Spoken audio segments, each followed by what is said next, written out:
You're good. Good evening. Good evening, everybody. Before we begin, we want to collect some, let me back up a little. We're going to go over some housekeeping for the town hall tonight with Dr. Brabrand. He is joining us by phone because we have reached capacity and we're unable to get him in on video. Some of the first things that we want to go over is that this meeting is going to be recorded and will be shared on social media. If you have technical difficulties, there should be a question box on the right-hand side that you can use to notify us, and we will do our best to help you. Additionally, on the right is the Virginia PTA position statement on return to school, along with the testimony given on behalf of the FCCPTA on June 18th to the school board. For those that are watching, there are also additional town halls that will be offered tomorrow evening. There's the Spanish language virtual town hall at 6:30 p.m. on the Spanish Facebook page, along with the SEPTA town hall to address special education needs that will be on also GoToWebinar and live streamed as well. You can also visit our Facebook page to get more information on both of those. We are aware that we're not going to be able to answer every question tonight. If you have additional questions, you can visit the FCPS Return to School website and their frequently asked question pages. If your question's not answered, they do have their email at returntoschool@fcps.edu in which you can submit your questions. We do appreciate those that submitted their thoughts and their questions, and for all of you being with us tonight. We're now going to proceed with the town hall, and we're going to begin recording at this point. Before we begin, we would like to collect some quick information about who's tuning in and where you might be in your decision process in the fall. Please take a moment to answer the next two poll questions. Question number 1, which of these best describes you and or your family?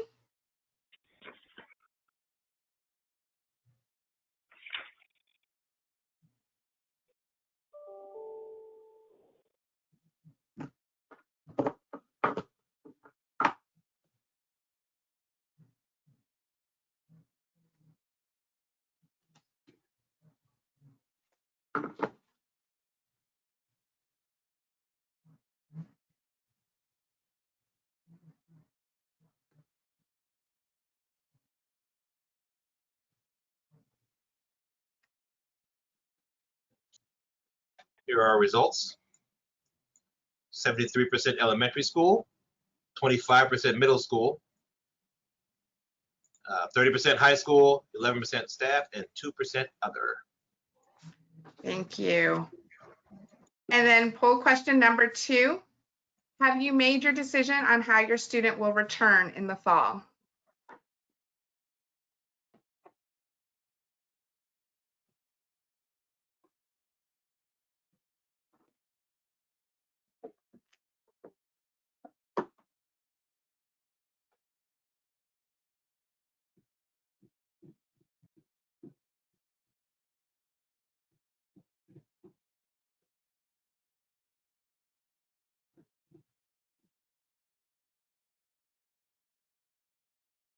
All right, 16% yes to virtual, 23% yes face-to-face, 1% yes homeschooling or private school, and an overwhelming 60% with a no.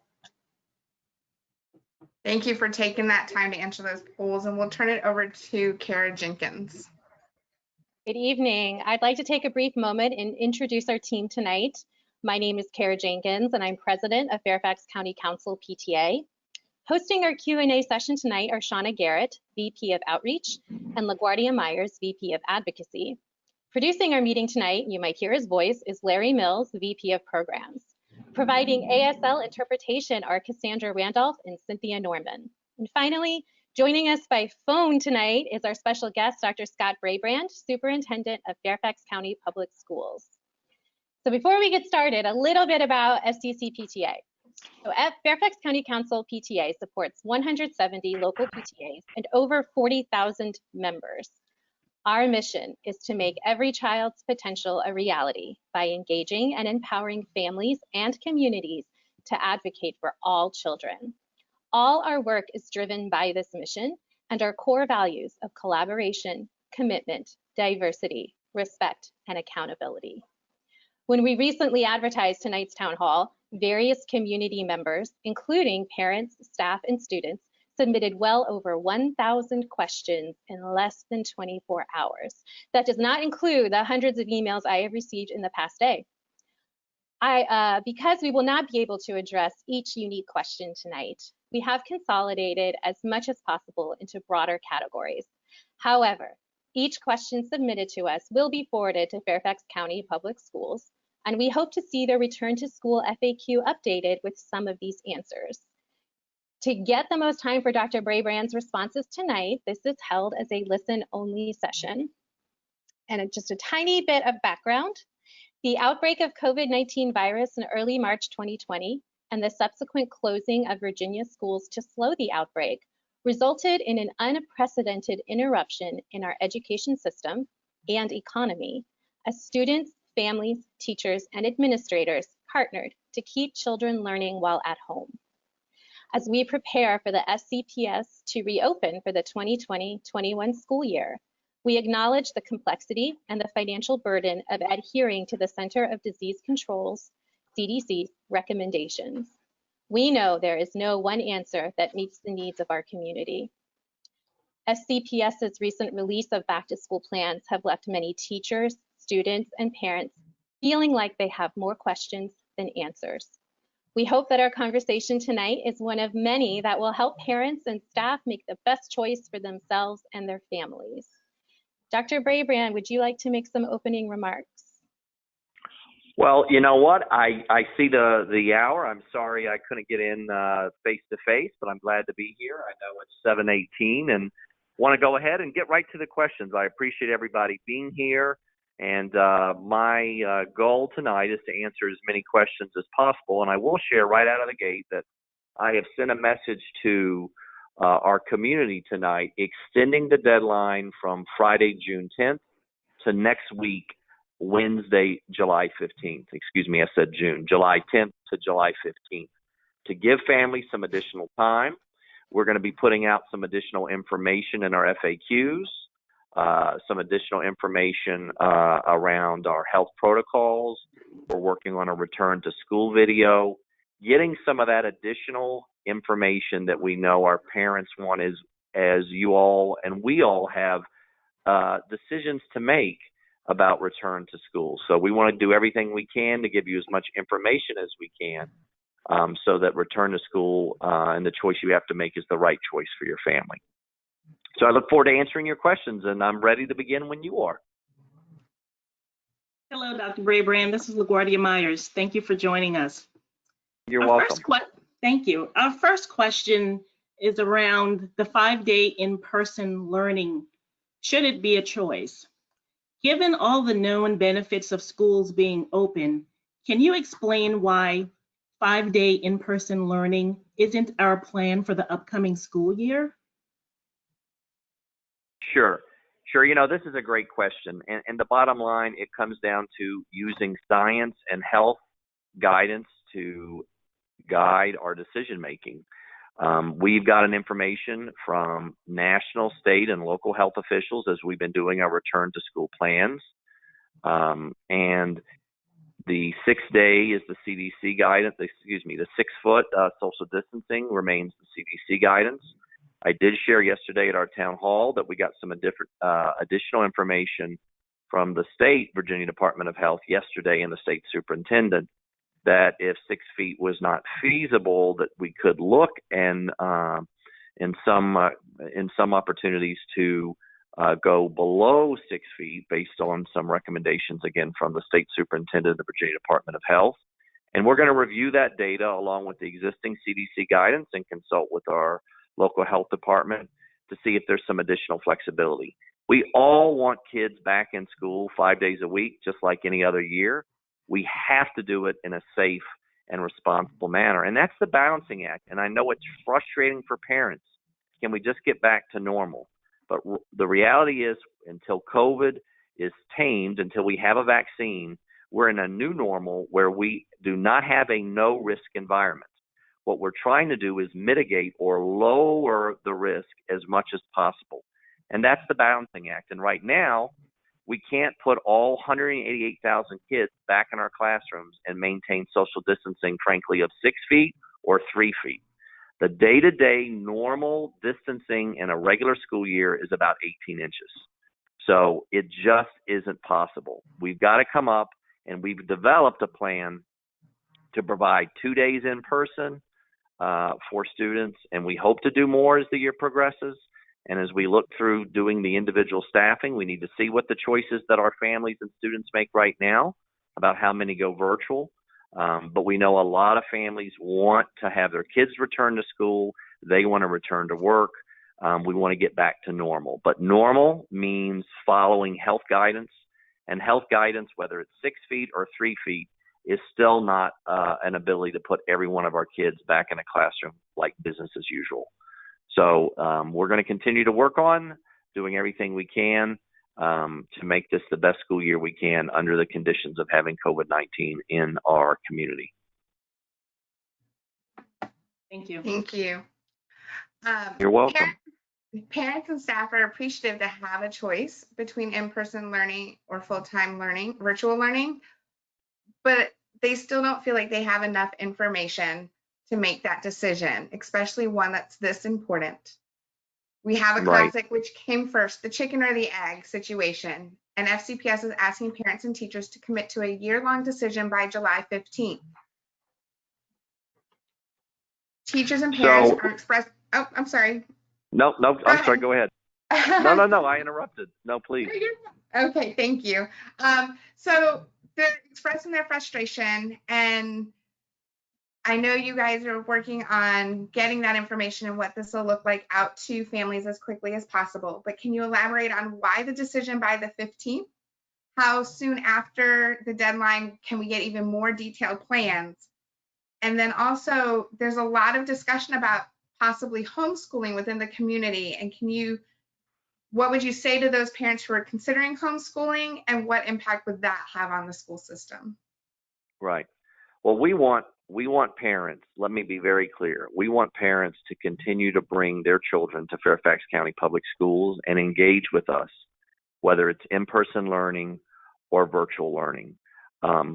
In my view, as an educator, our parents have always been doing homeschooling each and every year in combination and partnership with the school system. I don't believe homeschooling is the right choice for families, though I respect that they can make that choice.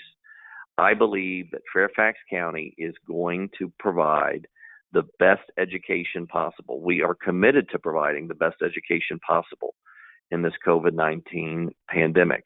And we're giving families a choice. I know the chicken or egg, I mean, it's a famous phrase because no one's answered it, right? We want to give you as much information as absolutely possible. But some of the questions, like what are my choices for classes, are going to be based on the selection process between virtual and in school. And listen, ideally, as I said last night in the town hall, we have a master scheduling process. You know, kids register and go to college, kids register each year and go to class. That starts in January in our middle and high schools and goes through June. We're doing a 6-month process now in less than 2 months to create 2 separate school schedules and still have as many choices as we can. And we hope to have as many of the same exact choices as we've had before. But we have staffing decisions that impact some of our courses. Some of our courses are taught by only one unique individual in that school or in some of our academies. So we need to see what our staff decide. That's part of helping decide what our schedule will look like. As I shared earlier, and I think you've already referenced, we have extended the time from July 10th to July 15th. We're going to do everything we can to add additional questions and put additional material up, like I said, a return to school video that I think will help as well, so people can visualize it instead of just reading it. And we want to do everything we can to answer all of your questions. But it is a case in this pandemic that every question can't be answered. We're all going down a new experience together and return to school. We've never done this before in any way. And we want our families to understand that we want you to partner with us, to be with us, to choose us, but understand that we have to have a little room for understanding that we're working through some of these things just as the guidance comes out. I think people also need to understand too, the state guidance came out about 2 weeks in early June. We had to turn that 140 pages of state guidance around into plans that we could offer to the community.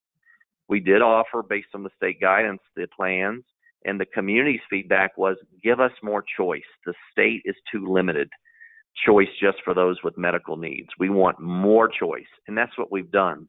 But more choice means more work for our principals and directors of student services and just school-based officials to create 2 master schedules, to create 2 schools in a school district. And it's a massive undertaking that we've never done before. And so we need to know your choices to help build in our schedules for this coming year.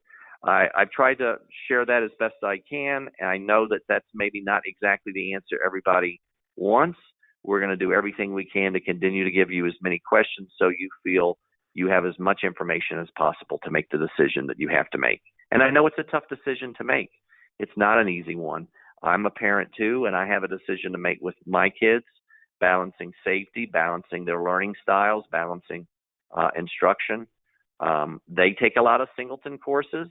I don't know if all of them will be offered. I hope they will. But I just believe that our principals and DSSs and school folks are going to do everything they can to give them as many opportunities as they can, just like every year. And I do think it's important, and I'll wrap up by saying this. Even in a regular school year, I was principal of a high school. We could not offer every course.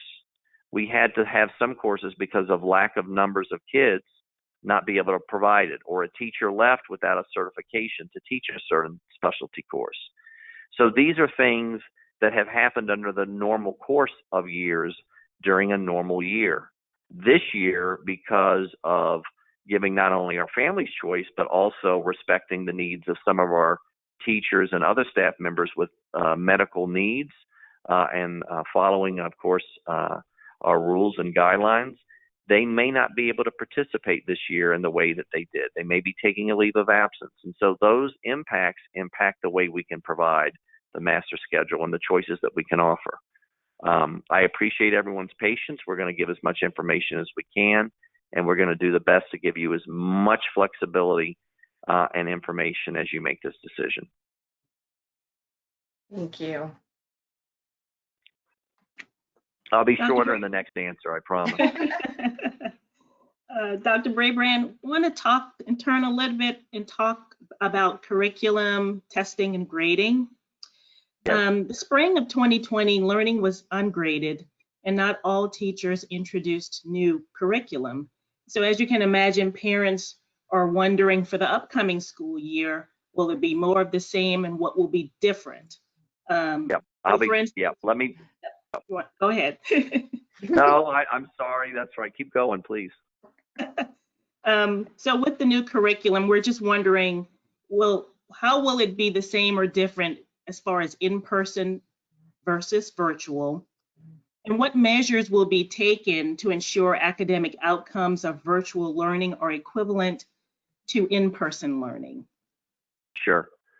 Let me take those right off and make it short and sweet. The fall will not look like the spring. The fall learning, this school year's learning, will be new learning, will be graded learning, and it will be the same learning whether you are in person or virtual. It will be the same curriculum. It will be the same grading scales. There are some tasks that may look differently virtually versus in person, which is to be expected, but they will be covering, whether you're in virtual or in person, the same standards and going through the same cognitive lifts that we want our kids to do, to stretch, to do portrait of a graduate work. So there could be a little bit of difference in the task you might ask to have a kid do at home, virtually on a computer versus in person, but the outcomes will be the same. All the courses required by the Virginia Standards of Learning will be offered in virtual and in person. And we're working to really make sure, too, that we revise the curriculum this coming year to be able to address the current teaching and learning and really get the essential conditions and make sure that we've even pulled a little bit back from fourth quarter to make sure that kids got that learning clearly and it's embedded in what we're doing this coming year. But it's new learning, it's graded learning, and we will be continuing to monitor the learning in the classroom and virtually to make sure that teachers are doing and teaching the intended curriculum. Okay, and just a couple of follow-up questions. How will Sure. teachers be held? Yes, sir. How will teachers be held accountable for high-quality instruction in both the virtual and in-learning environment?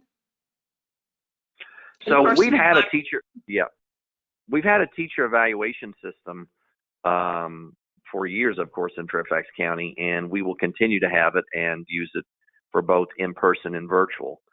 During the spring, one of the things we did is we created really some new evaluation look-fors to help our administrators support our teachers. Now, remember, our teachers were doing virtual, many of them for the very first time, and it wasn't about trying to catch teachers doing things wrong, but supporting teachers as they were making this major adjustment to a new way of teaching.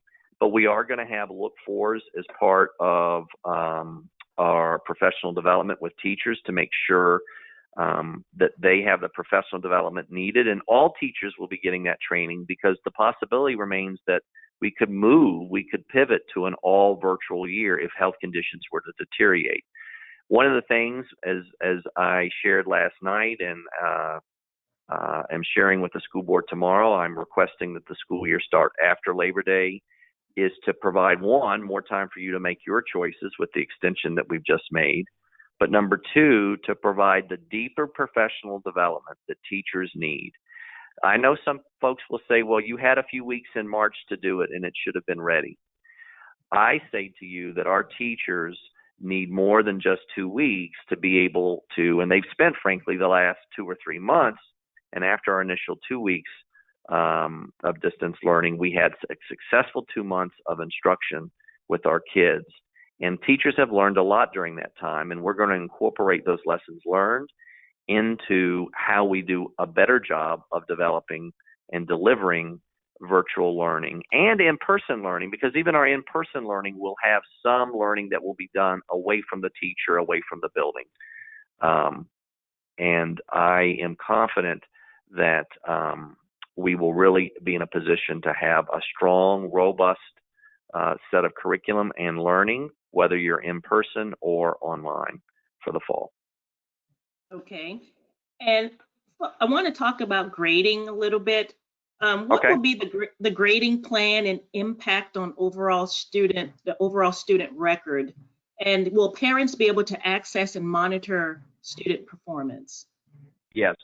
So parents can access student performance and have had the ability to do that through their SIS account to look at grades and assignments.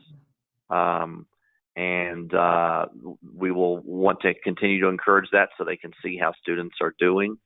And as far as the grading plan, all the material will be graded. It will be the same grading plan, whether it's in person or online. And it is a regular school year in terms of the curriculum and the grading. And the transcripts will be the same this year for kids. I know a lot of people are thinking about college, and if you have a high school kid, you're thinking about college. The transcript records will be the same. All the required courses for Virginia Standards of Learning will be there. But grading will be back to our standard grading approach. It's important to know that when the state did provide the guidance back in March about grading, about no new grading, we tried to develop a grading approach that still encouraged kids to come in. I know some parents didn't like it. Some families thought it was good. It was you were trying to walk a line between whether you were going to continue grading even if some students couldn't access the teacher, or how to make sure that this information we were sharing with students fourth quarter, I mean, why do any of it? So we did allow for, it was a no mark fourth quarter, and we gave a bump for the final grade as kids participated. But we are going back to standard grading for this coming school year, and parents can use SIS to monitor their grading of their child's performance. Thank you. And one last question: virtual versus in-person learning. Have you determined the class sizes for each option? We haven't determined the class sizes, but I have said candidly that the virtual class size may be higher than the in-person. Obviously, in-person is going to be limited based on us working on the health guidance, and the virtual may be higher. Again, while the virtual may be higher, we currently have the Virginia standards of quality around class sizes, and we'll still be following those guidelines. But virtual could be a little higher. We're still, though, even with a little higher in virtual, going to continue to make sure that we're focused on individual student need and making sure that teachers are following up with kids if they're struggling in class, and get additional supports, as Fairfax has always done, for that kid that may be struggling. And we know that more kids, regardless of in-person or virtual, may be coming back struggling with social emotional trauma that they've experienced, or struggling with content that they have missed. So we are going to have an extra eye on doing that. We've already been looking, frankly, at student attendance patterns from the spring and identifying school by school who those kids are that we know have missed more instruction, and really begin to develop plans to get them caught up and back on the right track. Thank you. Thank you. So we're going to shift a little bit into the safety of in-person learning, because that is a big concern, and I think where a lot of the decision making is. We have lots of little questions, so we'll kind of go a little bit at a time here. The first one is about the cleaning of classrooms and other shared spaces, but before we get into that broad topic, if we can kind of get to the real talk, especially regarding little kids and going to the bathroom. Okay. We have heard that COVID spreads through fluid, such as urine and feces. And we do have students who are still working on toileting practices. Sometimes they miss the toilet. What is the procedure for cleaning the bathroom? And my hope would be that teachers are not being expected to clean after each student, but what is the cleaning timeline for the bathrooms? Right. No, we're going to have our custodians focus on all the high touch areas in the school. And, you know, we're going to put some of that in our return to school video so that parents can see it and not just hear it, me say it. But they're going to be focused on high touch areas, doors, entrances, bathrooms. We're going to have custodial overtime that I've budgeted and the school board approved, so that we can have custodial members there earlier, later. We are going to go in frequently into all those high touch areas. I'm not expecting every teacher to be cleaning up after every kid when they go to the bathroom. We have a custodial staff, and we will be asking them to monitor frequently the bathroom. Those are going to be some of those areas that we're paying super particular attention to. And we are going to have a lot of PPE. We're going to require masks for kids. We're going to be able to provide masks if kids don't have it. We're going to require masks for our faculty. And of course, I know people ask now, developmentally appropriate or a medical need for a child. We will work with that individual child or family. But masks are a part of what we are doing to mitigate COVID. It's going to be a major part. We are going to be a mask-wearing culture in Fairfax County Public Schools. It's one of the big things that the science is saying that we need to do, and we're going to do it. And we're going to work to have in our classrooms If soap and water is not available, that we'll have hand sanitizer as kids come in. So we know that the cleaning and monitoring is going to be important, and we're committed to doing that. Okay, thank you. And now to talk a little bit more about social distancing, I know you've mentioned the 6 feet distance and now the new information about the 3 feet with masks. How does that look at the elementary, the middle, and the high school levels? And are we really looking at less than 6 feet distance when we are social distancing? 6 feet, the state superintendent sent the guidance yesterday. I shared it last night, being proactive, and the state superintendent spoke with us today and shared, while the additional flexibility is there, that 6 feet is still the gold standard. It's still the ideal. And again, the language is if 6 feet of distance is not feasible in buildings or school buses, schools should develop plans that include a combination of face coverings and a minimum of 3 feet. So we're going to work with our local health department. We're going to work with the school board. We're going to work with our community. But we're also going to work with our school folks to, as we're implementing the schedule, recognize that we want to have a schedule that brings as many kids back in person for as much as we can, right? That was the first question. How can we just get everybody back?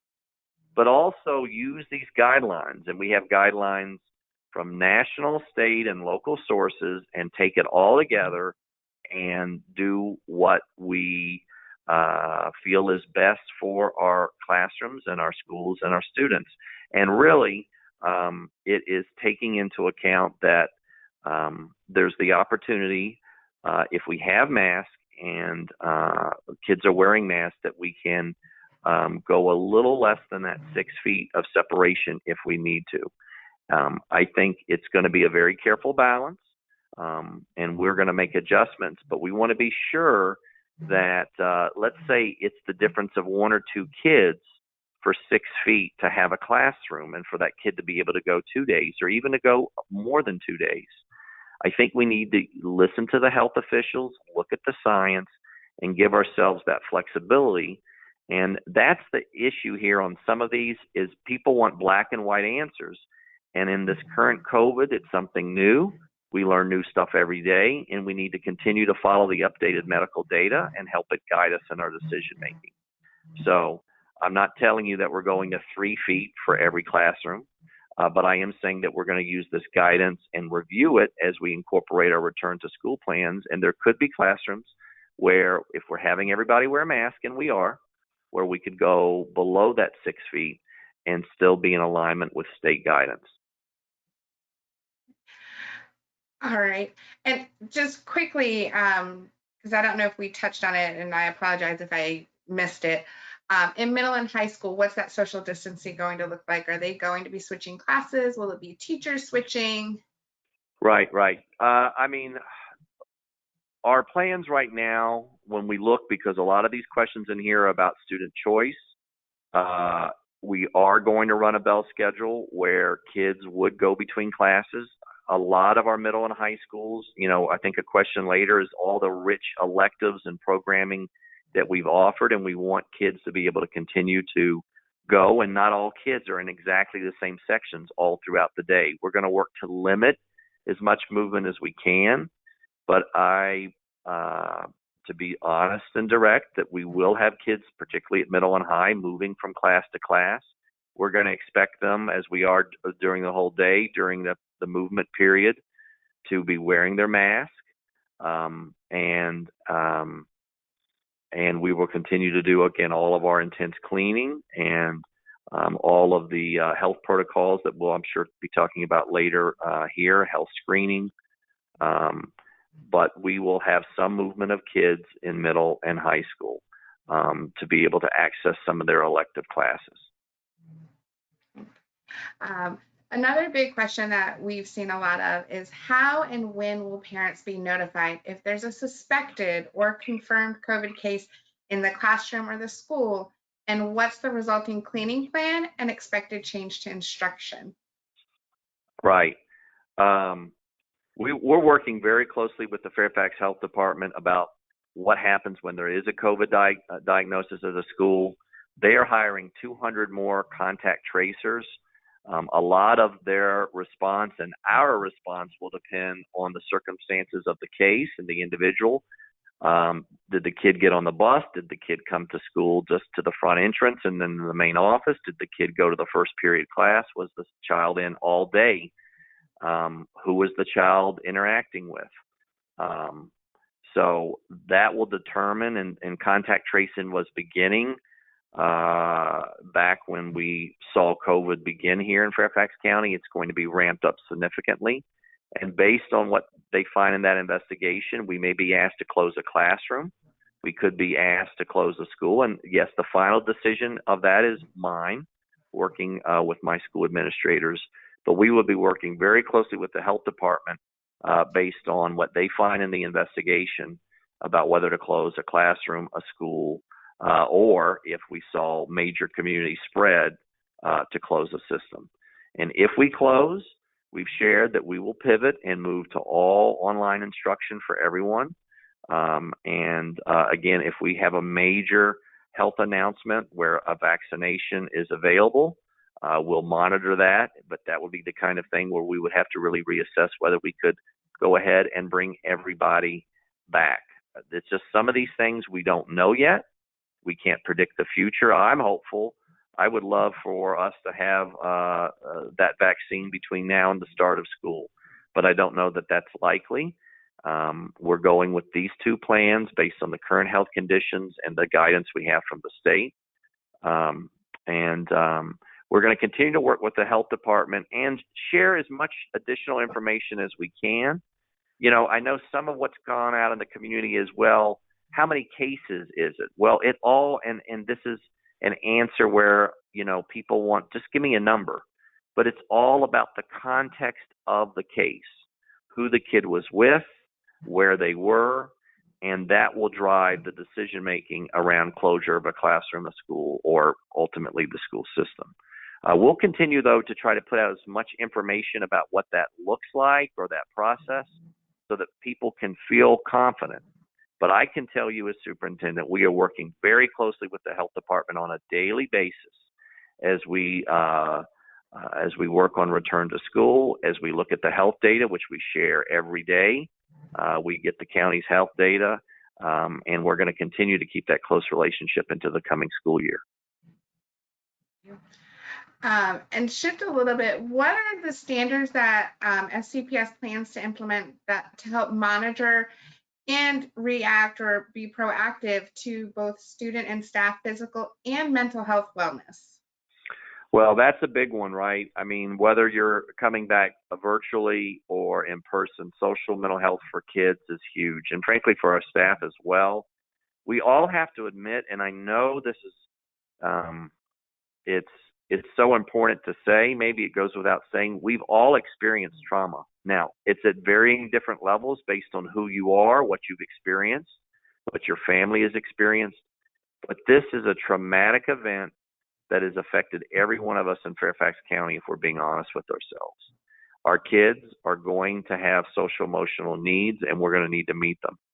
We're looking at morning meetings and check-ins. Our schools are going to have intervention blocks and advisory periods to provide support for social emotional topics. We're developing social emotional curriculum. We're going to have required professional development for our staff around understanding mental wellness. Our clinical and counseling staff, which we had set up back in the spring, provided free 30-minute check-ins for both students and parents. We're going to continue to provide mental health support and resources for our kids and families. And it's going to be important, too, that I'd say to all of you is we need to make sure that we break down the barrier of coming forward and going, hey, my kid needs help. My kid does have trauma experience, social emotional needs, and be proactive with us. And we're going to try to be as proactive with you, both in the training of our teachers and creating time for both social emotional teaching and for kids to unpack their feelings about returning to school. Because even as they return to school, if they return virtually, it's still going to feel different. And if they return in person, it's not going to be the same as a normal school year. So the social emotional component is something we are prepared for and are ready to meet our kids' needs with. Okay. And let's switch to breakfast and lunch. Our students Okay. will be able to utilize the cafeteria, and if not, and they're eating in classrooms, how will we protect our students with food allergies? So we are going to let kids access the cafeteria to get food. That's the first thing I want to share. As far as use of the cafeteria, we're working with our principals, and we're going to give the principals some flexibility about the use of the cafeteria, the use of their classrooms, hallways. You know, many of the questions I've gotten for some parents and families about use of outside space. I'm going to let those that flexibility be with our principals who are closest to knowing their facility. One facility is not the same as another. The cafeteria may be a part, but not the only part of how breakfast and lunch can be done. We won't rule out using classrooms, but we're not saying that that's going to be the only way that a kid could access breakfast or lunch. I also just want to share with you, if we get our waiver from the state, we're going to be able to provide kids take-home meals for the next day, so that students attending in person could have the option of having a grab-or-go meal for the next day. And I think that's just a wonderful opportunity. We want to really be able to make sure that every kid could have breakfast and lunch 5 days a week. And we're looking at how to do that grab-and-go for kids who do online learning. So even if you decide, hey, I'm not going to come to school for the day, but I want to come by and pick up, or can we deliver through our online, our current delivery sites for virtual folks to come and pick up a grab-and-go meal. And I want to just applaud our food and nutrition staff. We've delivered over 25,000 meals a day for really 3 or 4 months. I think we're over 1 million meals served. And I don't know that McDonald's can say they've done the same over this period of time. I'm very proud of them. But we know food is essential, and we're going to do everything we can to continue to provide it to our kids and the meals for both breakfast and lunch. Thank you. Let's shift to buses for a moment and continue with the safety discussion. How and when will school buses be cleaned, and what social distancing protocols will be implemented on those buses? Yeah, so bus drivers are going to be directed to perform wipe downs of all frequently touched surfaces following every school delivery or every school bus route run. We're going to label bus seats for students to easily identify the seating arrangement so they know where to sit and it's not helter-skelter for them. Bus drivers and attendants will have a face mask, a face shield, gloves, and gowns. The gowns may be for students that require more hands-on support, some of our special needs students.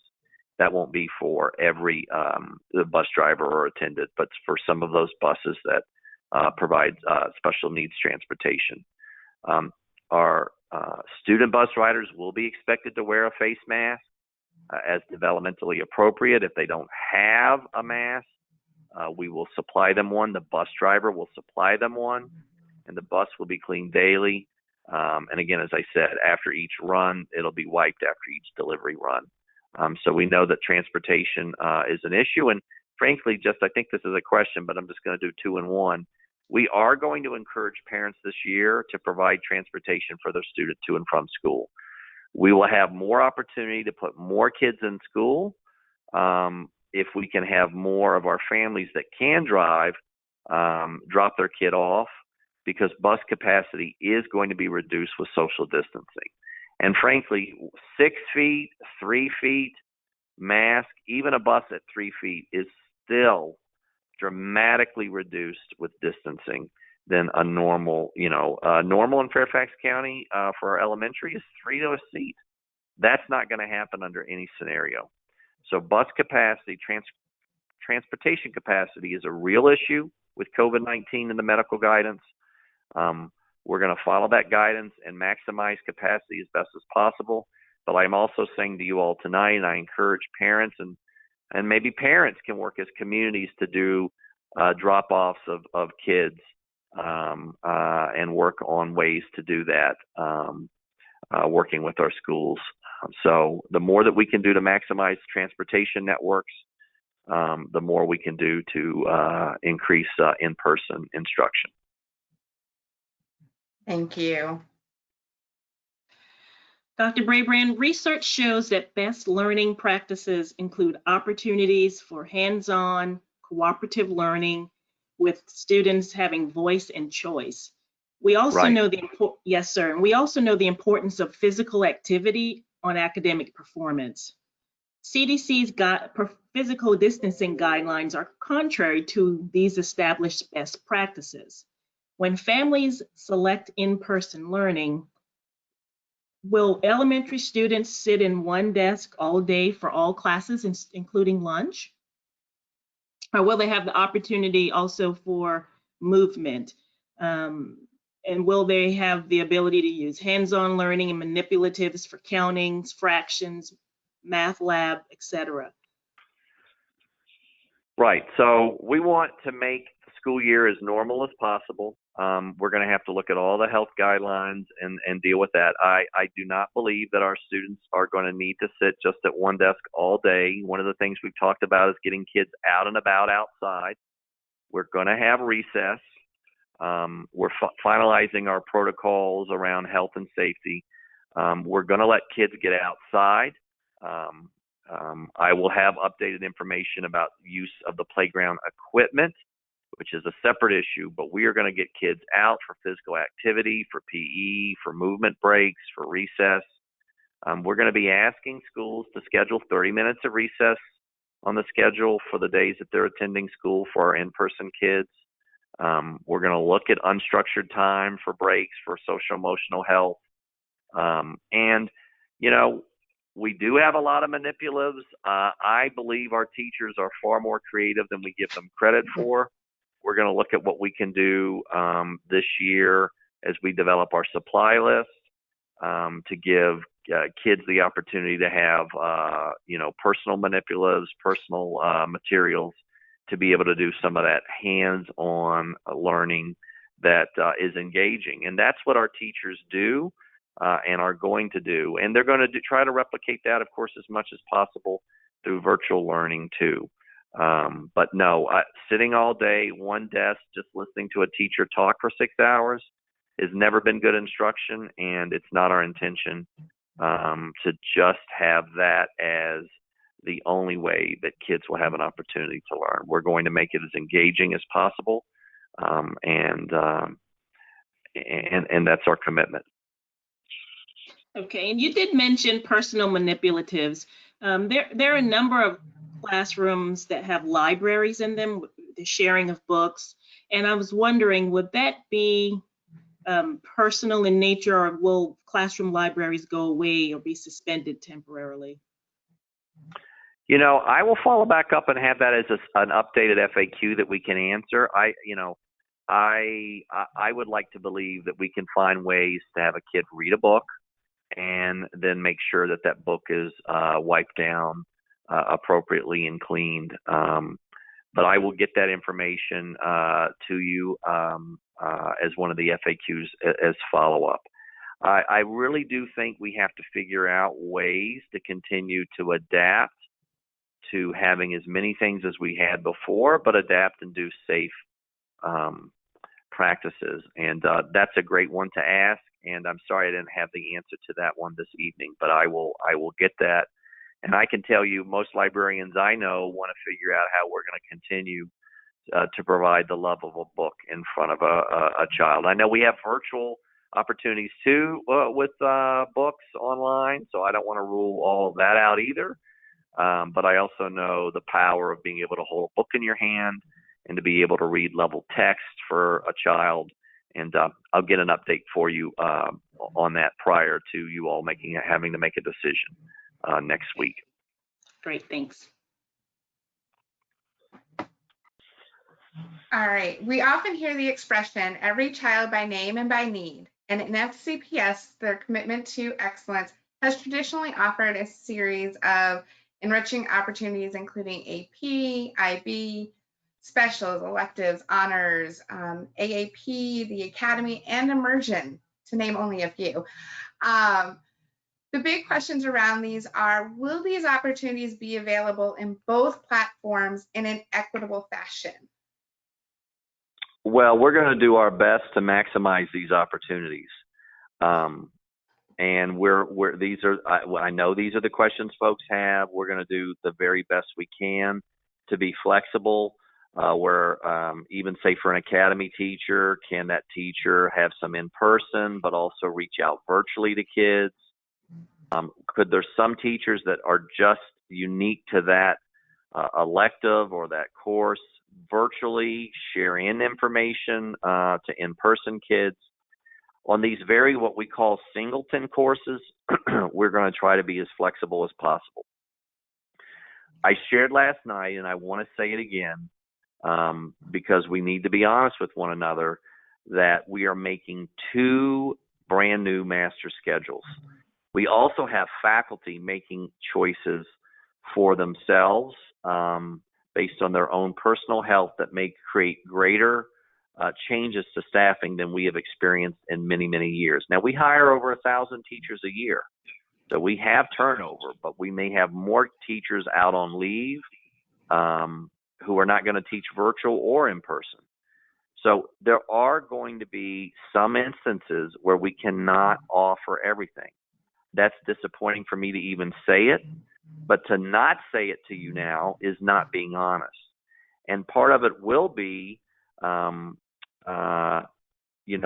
the choices that families make. Now, what we're hopeful to do is in some cases, and this was true even when I was a regular high school principal and it was in normal times, hey, I can't offer AP Latin. I don't have enough kids.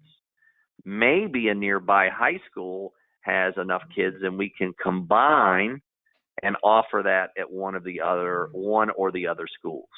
We may be able to do some combinations virtually or some combinations where kids or students may go to a different school to be able to make that happen. We're going to have to work through those, but we're going to try to be as creative as possible, to have as much flexibility as possible. But we also need to honestly set the table that there may be some cases this year where we can't offer everything, and it's hard to say it, but it's just the situation we're in. I'll say this: I believe we will be able to offer more of these traditionally enriching opportunities than any system around.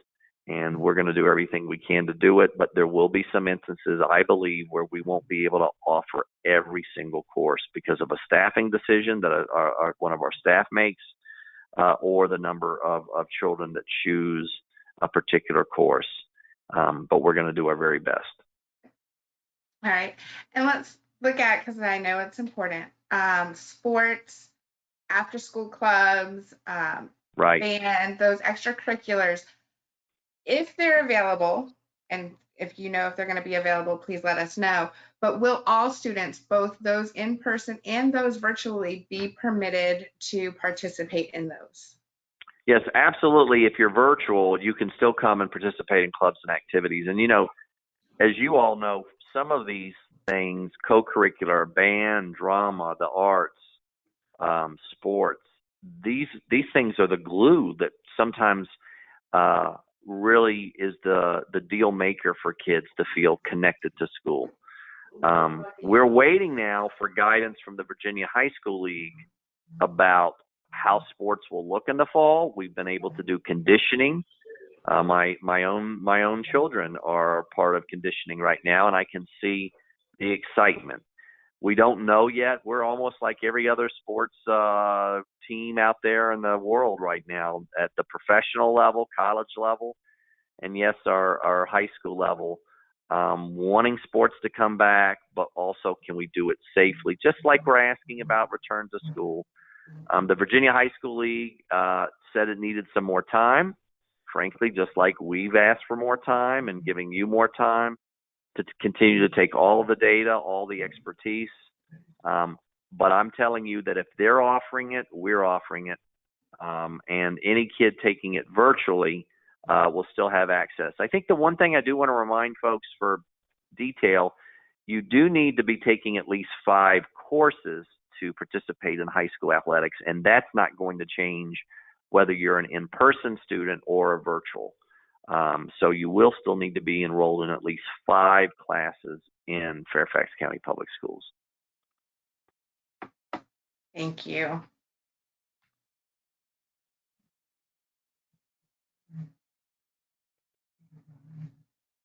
Hi. Are there some other Building- questions you'd like to ask? Yes, sir. Yes. Building and keeping the community together. We have seen and heard that Fairfax County is placing priority on student and staff social and emotional health. A huge concern, yes, sir, and a huge concern right now is that students and staff will be assigned to cohorts that exist outside of their school for the 2019-2020 school year. Right.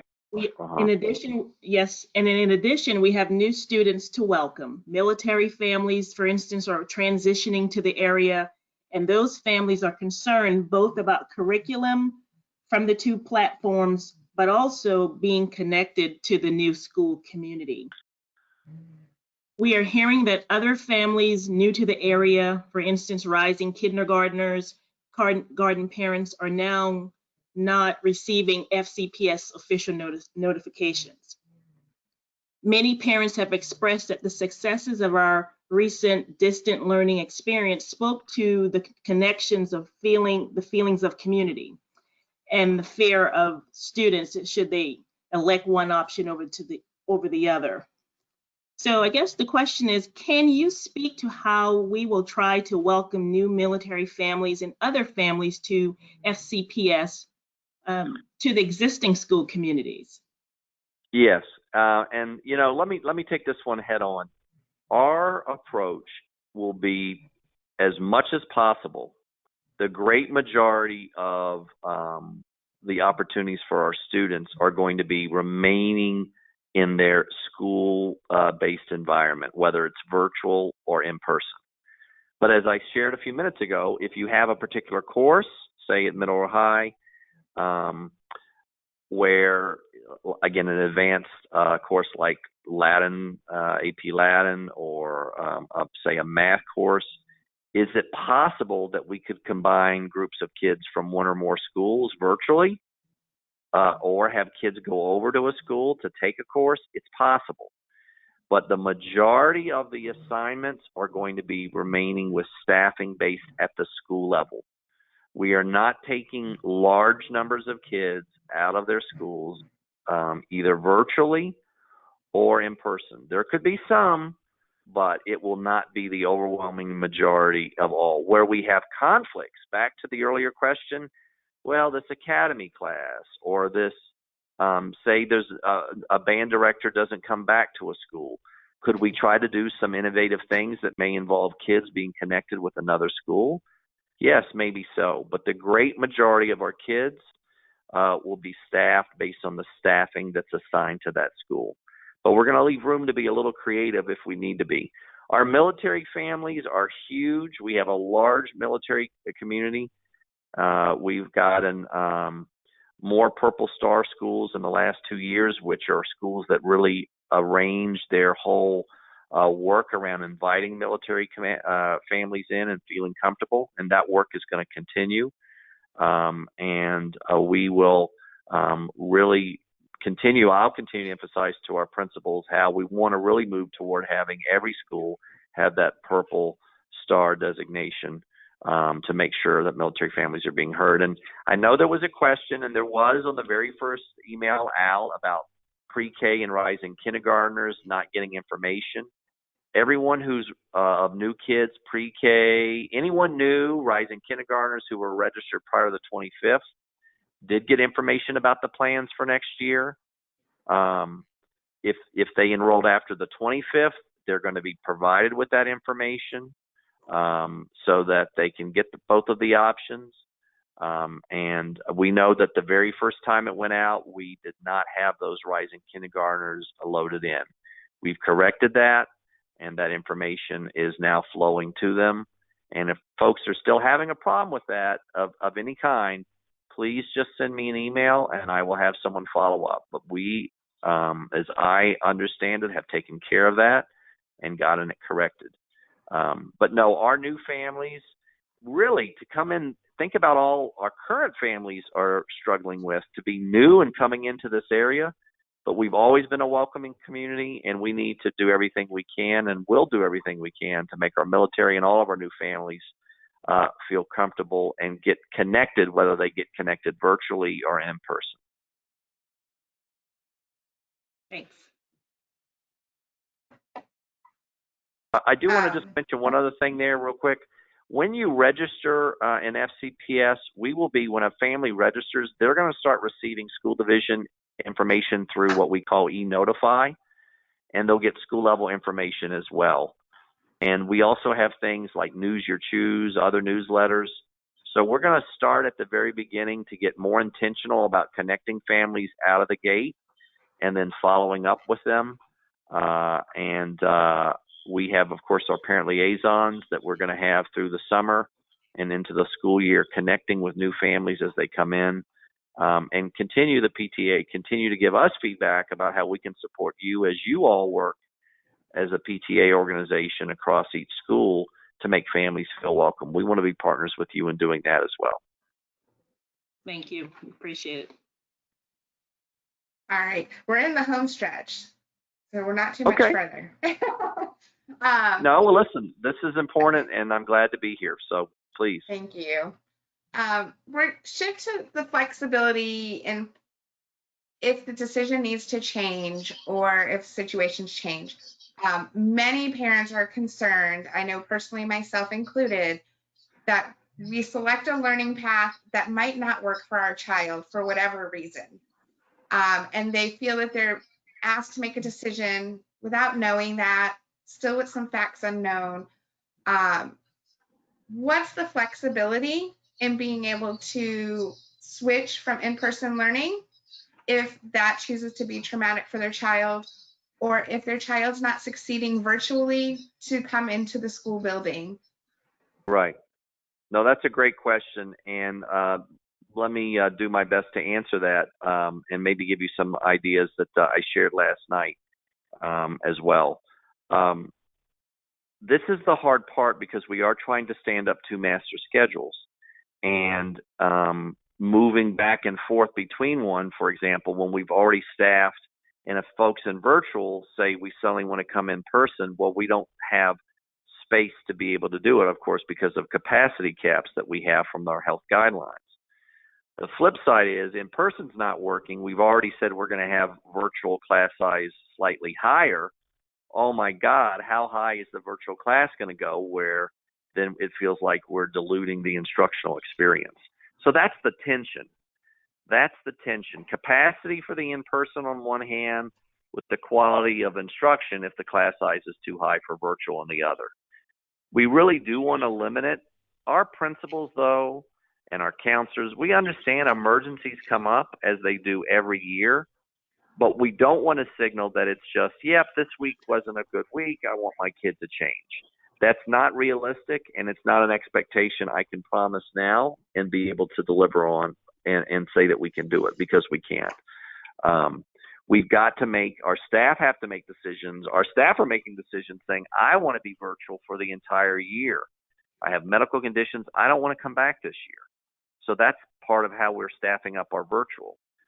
If we move back and forth, we may not have the staffing, for example, in person, even if more folks wanted to go back in person.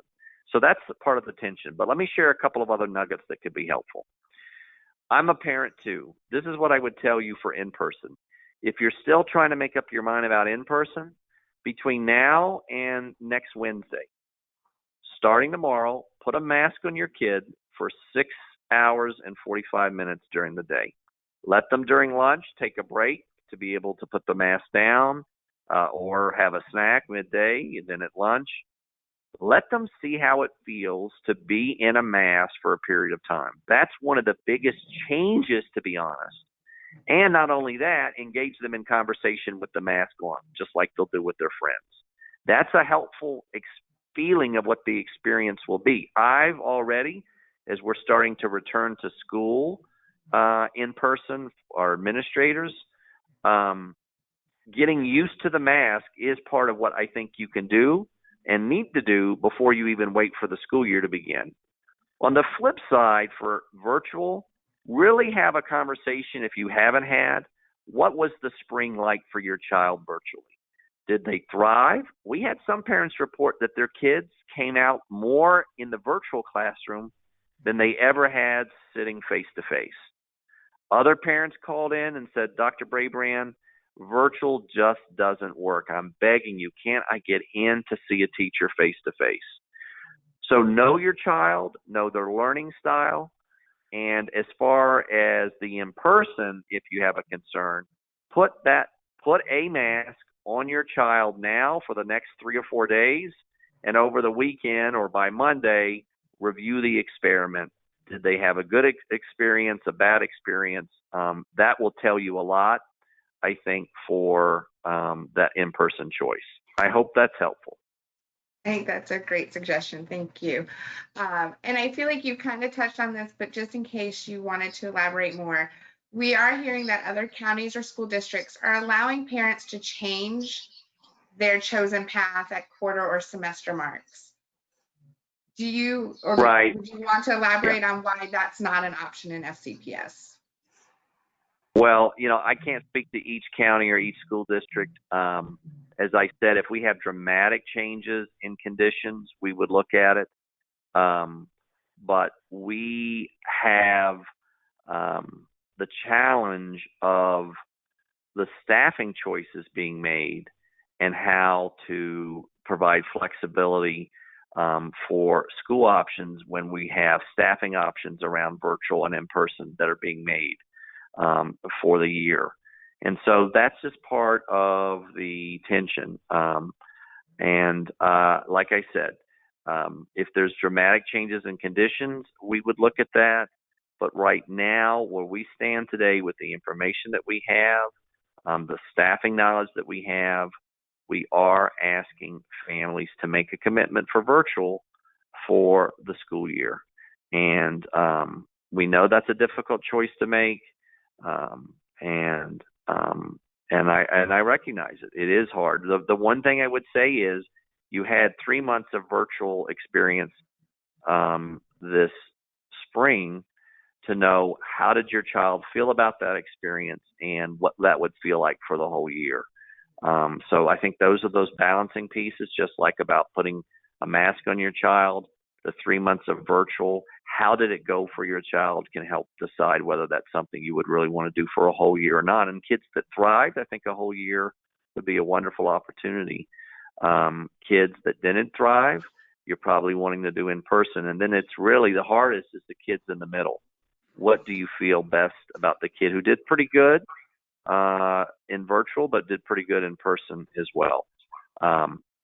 So that's what I can share with you. And I know it's a hard decision to make, and I will hope that families, do the best to talk to their child and figure out which one is right for them. Thank you. Dr. Brabrand, we'd like to pivot now and talk about special education. As you can imagine, over 20,000 special education families have many concerns across the county. FCCPTA received numerous questions about TLPs, successful implementation of IEPs, virtual therapies, and many more. Our countywide special education PTA recently collected over 300 questions and sent them to FCPS. Are there answers to their questions that you plan to put on the Return to School FAQ page for special education? Right. We're working, of course, you already guys referenced, or you all referenced earlier, that we're going to have a town hall for SEPTA later this week. We're going to work to address as many of those questions. It's interesting. Earlier in the evening, you were talking about 1,000 questions here, 300 questions there. There are many questions coming in. Some are the same questions, and we've got to, and we are steadily building that FAQ out to try to answer as many of them as possible. One big thing I want to say to our special education parents, we did share an email out earlier this week. We are not doing TLPs this coming school year. This school year, TLPs were done during an interrupted moment of the school year. School was closed. What could we do? We're going to return to IEPs for every child, implementing those and doing our best to meet all the needs in a virtual setting and all the needs in person. And, you know, I know there is more information that folks want, but broadly speaking, I would tell special education families, we want to do everything we can to make the special education experience you had before the same experience that you have this coming year. Virtually, we did learn a lot that not everything in special education can be replicated virtually. There are some special education kids that really need that face-to-face in person. And I certainly hope our special ed families who know that about their children are going to make that in-person choice. We're also looking very carefully with those folks who say, look, my kids' needs are such that as a special education student, 2 days is simply not enough. We know, and even the state guidance says, what can we do to prioritize those kids for getting more days of learning? And it is going to be a priority where we can to provide more than 2 days of learning for those kids with those needs. So we're going to continue to look at that. Same thing is true for our English language learners. Some of our what we call level 1 or level 2 are English language learners with the most still basic levels of emerging language that need additional time in school. So we're going to do everything we can to make it the same as a normal year. And we know that virtual is still one of those challenges. We are going to have explicit training for teachers about what, if it is virtual, what face-to-face instruction looks like for special education. I know that was a disappointment for some of our families in the spring. They did not think it was enough. It will be more robust. It will be more clear what they're expected to do. And we will have, of course, in our special education in all of our classrooms, the appropriate PPE and social distancing. There's some special education programs where kids are really hands-on almost throughout the day, and we're going to have additional PPE and supports for those teachers and supports for those kids. So the 300 questions, we're going to get as many of them answered, shared with SEPTA later this week, and up on our FAQ for everybody, whether they're in a town hall or not. Okay, great. And would it be possible to have the IEP teams help to assist with proper placement of special education students for next school year? Well, the IEP teams will be working. Yes, all the kids are going to have IEPs to help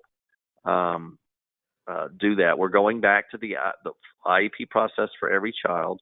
And again, school staff will admin each IEP to address the needs of the individual child.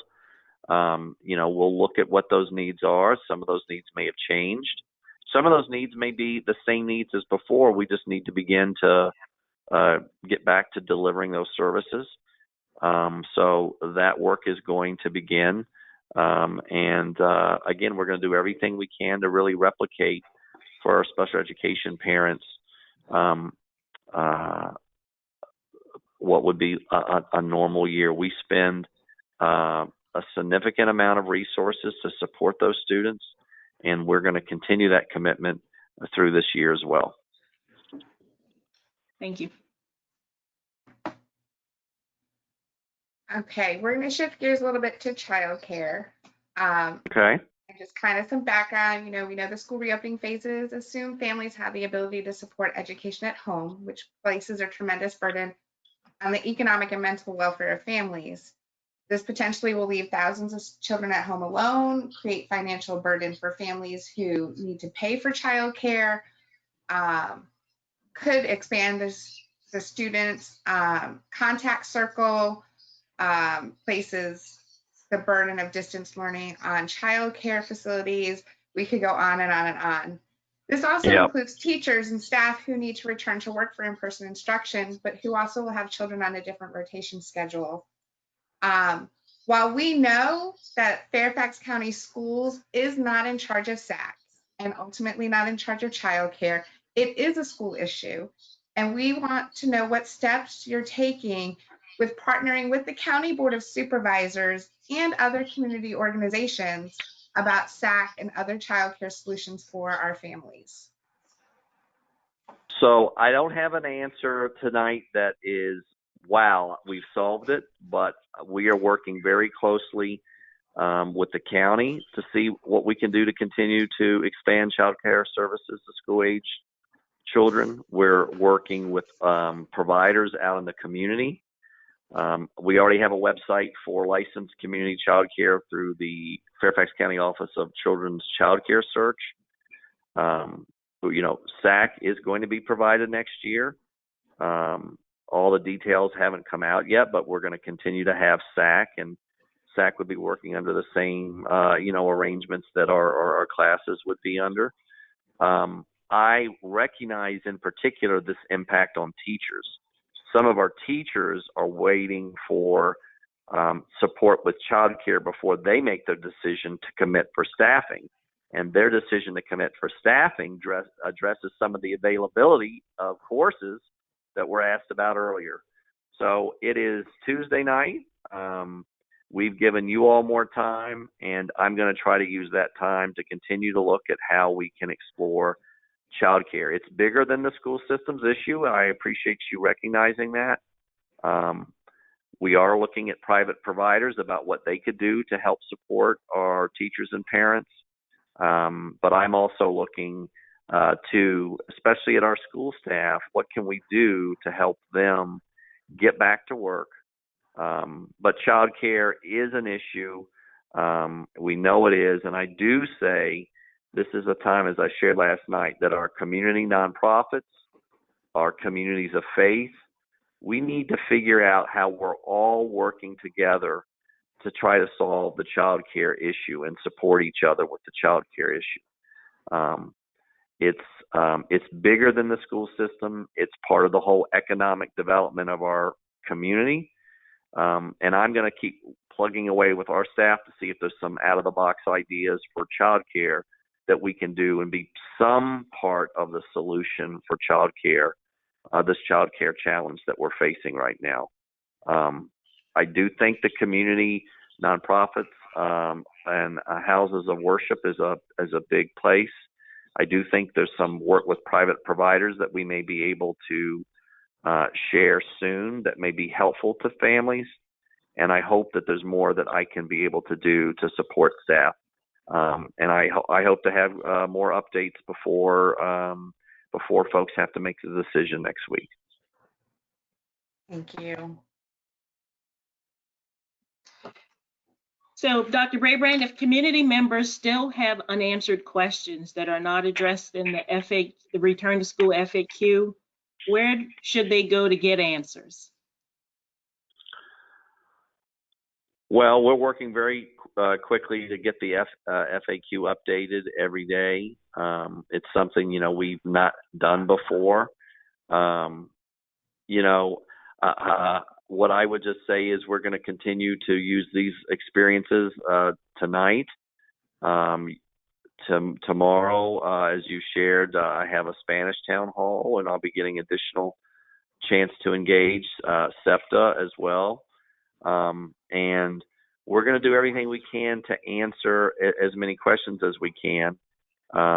And part of it is not every question will be able to be answered. We don't have all of the answers, and some of the answers are still being worked on. For example, in special ed, where folks want very, very detailed answers, the state itself isn't providing additional detail and guidance until later in July. We're all working in a moment to create something that's not been created before, and that's why there's questions, because it's not been done before. But we're committed, and I know people know this, but I just wanted to say it because I think it's important if we don't forget.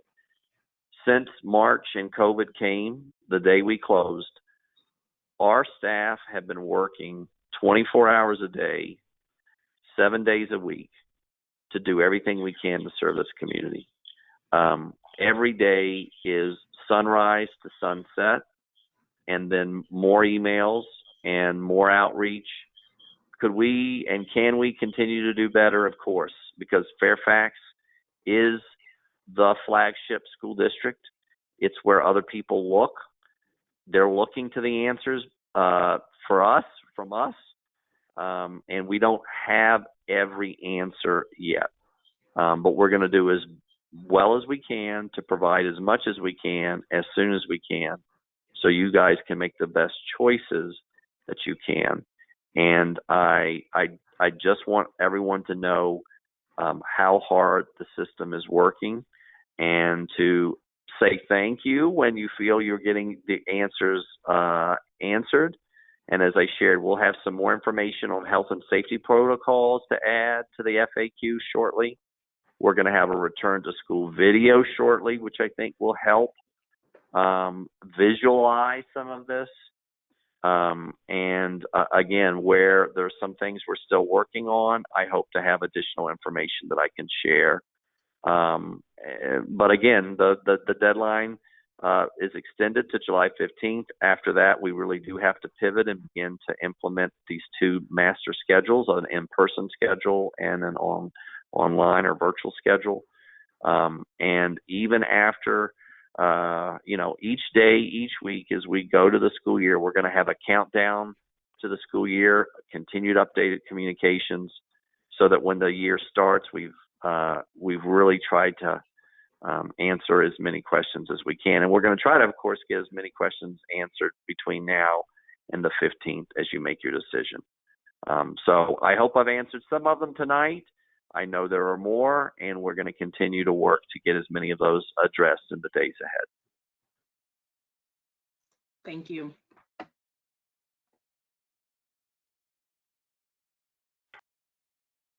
Closing remarks?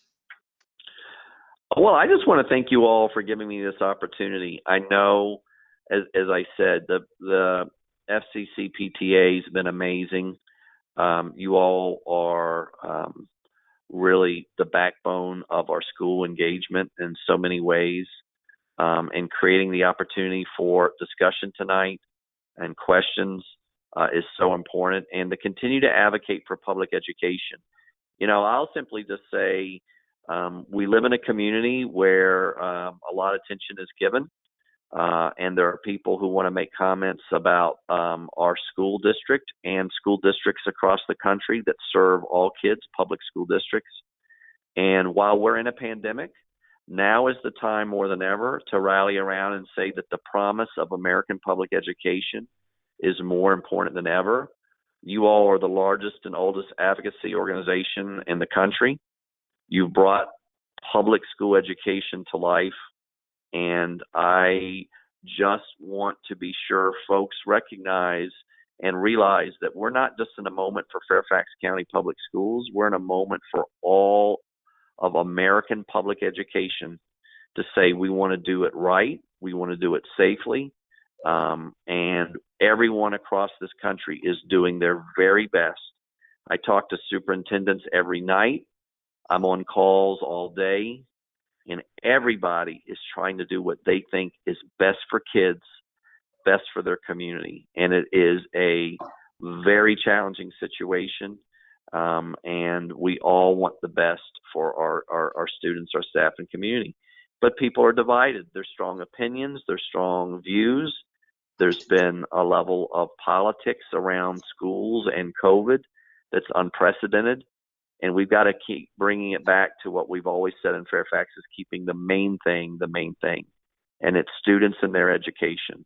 And that's what we're working to do, to bring the best, most robust model of in-person education and virtual education that we can, given that we have a pandemic with no vaccine. And that remains the challenge and the opportunity. And we are I am working with our team, going to do my level best every day to deliver on that promise of an excellent education for every child here in Fairfax County. And thanks for having me in this evening. Thank you, Dr. Brabrand. Before you guys log out, we do have one more poll for you. Larry's going to go ahead and launch a poll question, and it's after this town hall, have you made a decision for the fall? And then stay on and we will share the results with you. And then we have one more closing remark. So bear with us, please.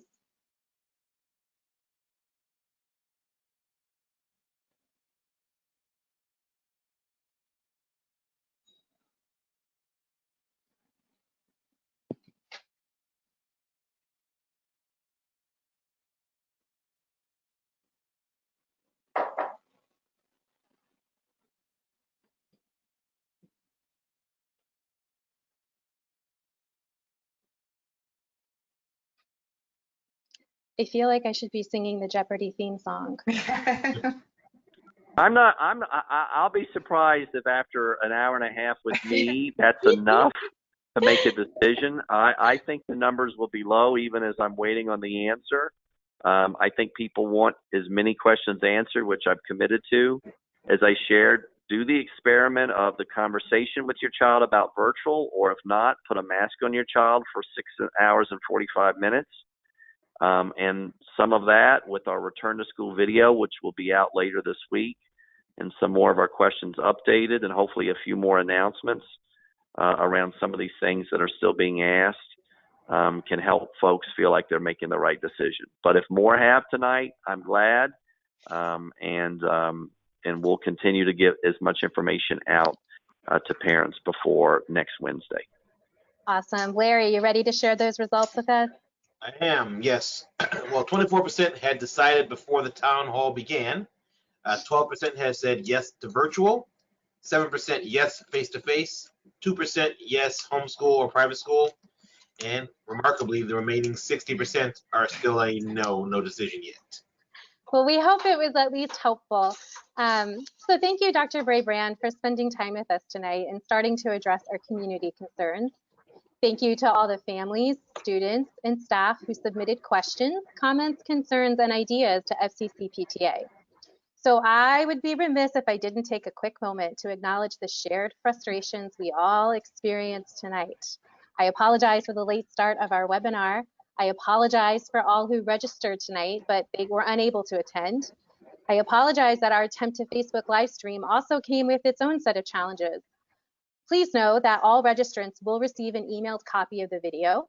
We will also post a recorded copy of tonight's meeting on social media as soon as possible. And as person to person, as a parent, I ask for your empathy and your understanding. Please know that we are a group of parent volunteers. We're working, we're raising our own families, and we're trying our best to pull this together and to serve our community. We have limited time, technology, and money. So that being said, if you would like to donate technical support, software, or money for us to purchase a better technical solution, please let me know as soon as possible. And thank you for your understanding. So as we look to the future, regardless of learning path chosen, our school communities, they will look different. Less or none in-person time, it will make it difficult for staff, families, and students alike to feel connected. We also recognize that we're living in unprecedented times. New information is presented almost daily, which makes all of this a very fluid situation. The PTA has and will continue to be an advocate for all the children, teachers, and families affected. And to that end, we will do our best to ensure that you have the most up-to-date information that is available to us. The world looks different right now, but PTA can be the lifeline.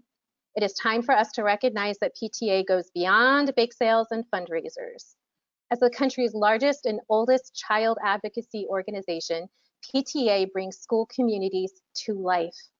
Not only do we tirelessly advocate for our children in our schools, PTA creates, waters, and nurtures the village needed to raise our children to help them reach their potential. PTA lifts its community and it brings people together. So as we prepare to start the upcoming school year in uncharted waters, please don't go it alone. Become a member, join PTA at your child's school. Help make your pocket of the world a better place. Connect to other parents and staff members in your child's school. Be part of the village and help those kids succeed. Yes, our education system has been altered, but you can be part of a solution to make it better and to make it stronger. Now, more than ever, and certainly more than 6 months ago, our PTA work as advocates and collaborators is needed in this community. Join us to support this work and amplify our voice. PTA, every child, one voice, your voice. Thank you and have a good evening.